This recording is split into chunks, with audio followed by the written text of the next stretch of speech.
Here are 5 things you should know about comparison, and I'm going to read it out to you. Number 1, you have to know that comparison, it kills your gratitude. You don't even see how far you have grown. You don't, recently I had to sit down and I had to evaluate myself 5 years ago. We have this pressure that can come from comparison where we're like, I've not achieved as much. I'm not where I should be. My friends have gone far. Meanwhile, it's a solemn cry of comparison. It steals gratitude. You have really come far. You have really grown far. I'm not saying you should remain small. I'm not saying you should remain where you are. But I'm saying that let the reason why you want to become great in life not be by pressure of people around you already becoming great. Comparison kills your gratitude and it hinders you from seeing that which the Lord is doing, the Lord has done, and the Lord will do with you. The second point you should know about comparison is that comparison blinds you from seeing the full story. Like I said in the previous video, that social media highlights reels and not real life. Do you get what I just did? Okay. So you have to know that social media is not the real life. It's just reels. And comparison hides you from realizing that there's a back end story. Like they will always say, for every glory, there's a story. I'm not trying to sound redeemic. I'm trying to open your eyes to see that behind every success is a journey, and that journey can be a brutal one. But if you compare yourself to the success, it hides your own story. You will still have to go through your own story. You will still have to walk that path. But comparison hinders you, hides you from the full story. You don't see the full story. Third point, comparison blinds you from realizing that there are different journeys and there are different timing. My timing is different from yours.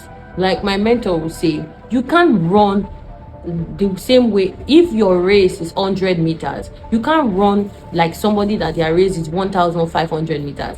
I always say this story. I remember there was a time in secondary school, I used to be a very good athlete. Don't worry, I'm still going to get back on track. And I ran 1,005 meter race. That was like the stadium, running around the stadium about 3 times. Can't really picture. That's like about 8 years ago. And while running, we were told that we should start slow, and we should even start by walking. Walk first around the field, then the second time you start jogging, then from the third time you increase your speed and you run. It's not the same procedure for someone running a 100-meter race. If you are building something great, you have to know that you can't compare yourself to someone building something just shallow. Hence, different story, different journey, different timing. Don't let comparison constrain your own timing where you are supposed to be studying because your friend is already out there in public. You now say, hey, let me go out. That's their own timing. Stay tuned to what the Lord will have you do in that journey of your life, and stay tuned to the timing that the Lord has set. The fourth point is that comparison, it creates anxiety and it creates self-doubt. You start to doubt, am I just capable? Look at Gideon. God called Gideon a mighty man of valor.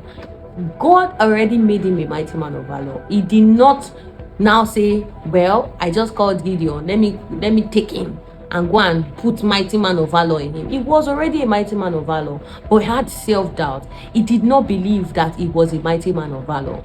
So as you are out there, the Lord is calling you different things. People are telling you you are great. They are pointers to greatness in your life. But because it doesn't look shouty, you think that it's not God. You think that it's not you. You think that you can't achieve it. You are mighty. You are just capable. You are smart. You are intelligent. You can achieve that which comparison blinds you. It gives you self-doubt. It reduces your self-esteem. You ask yourself, why can't I just be like? I've had people look at me and say, I wish I could be like you. And in my mind, I tell them, God forbid you be like me. Because some of the things that I've had to go through, I don't even pray for my enemy to go through it. Don't doubt yourself. Believe in that which the Lord has given to you. Don't let comparison steal. Don't let comparison hinder you from everything that the Lord has for you. And lastly, you have to know that he that compares himself or herself is not wise, like the scripture says.